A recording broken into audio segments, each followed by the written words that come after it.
What is up, baseball fans? Welcome to episode 8 of Bad Ball Blogs, and the first episode in this new series I'm doing of Blue Jays series reviews, where we will review certain series that were just amazing and fun games to watch.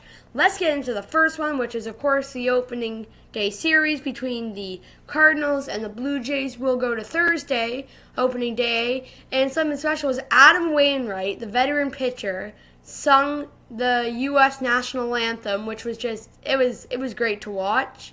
Anyway, let's get into the game.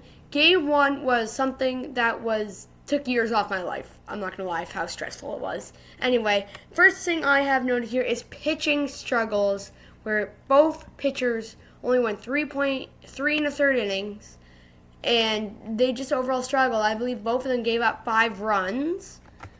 But the offenses for both teams were electric, with a combined 34 hits, 19 of them coming from the Jays. And the Jays would end up pulling out this one 10-9 in the later innings after both bullpens would struggle immensely before Jordan Romano came on in the bottom of the ninth, with 1-run lead, and would strike out, I believe, the side of the Cardinals after Ryan Helsley blew the save opportunity in the top of the ninth after giving up a RBI sac fly to Guerrero and another hit, which would end up putting the Jays on top 10-1. And I'm going to have a game MVP for each game. Game 1 MVP, I'm going to go to George Springer, who went 5 for 6 with multiple runs, 4 runs scored, the most in American League history on opening day. And notable honor to BadballblogsEP for going 4 to 6 with a few RBIs. And let's get into game 2, where the first thing was Jack Flaherty threw 7 walks in 5 innings. I believe he gave up 5 in the first 2 innings because he was struggling to find the strike zone, and the Jays could not capitalize on it as they actually got no hit in the 5 innings Flaherty's pitch, and it took them to the 7th inning to get a hit, which was a little it wasn't great watching as a Jays fan, as you saw opportunity after opportunity come up for the Jays to score big runs and just keep striking out. As every player came up and like, okay, I gotta take my walk.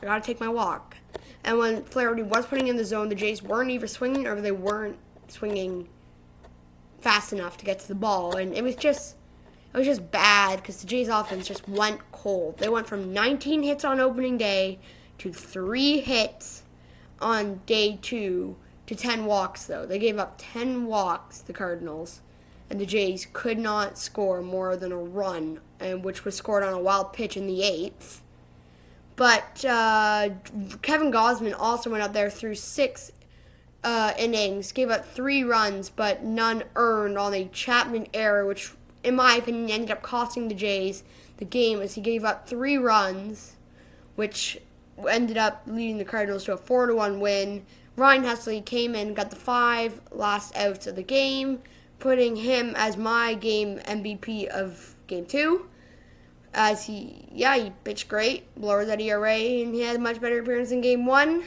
So yeah, Ryan Helsley, Game 2 MVP. Let's get into Game 3. Series had a 1. Game 3, Chris Bassett threw the game away for the Jays. 4 pitches in, I believe. It was 3 or 4 pitches in. The Cardinals had a 2-0 lead on separate home runs.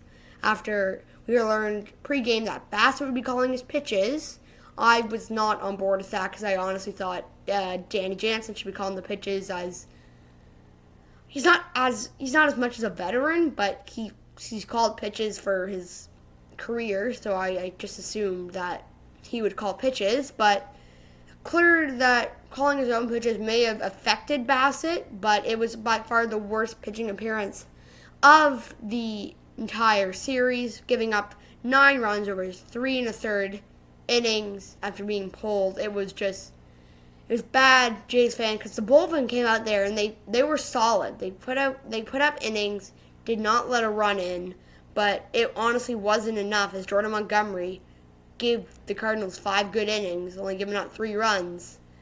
And Alec Burleson, Nolan Gorman each came up clutch with big hits for the Cardinals as they took this game 9-4. And finally, on a last note, my series MVP, I don't know if I mentioned the Game 3 MVP, Alec Burleson.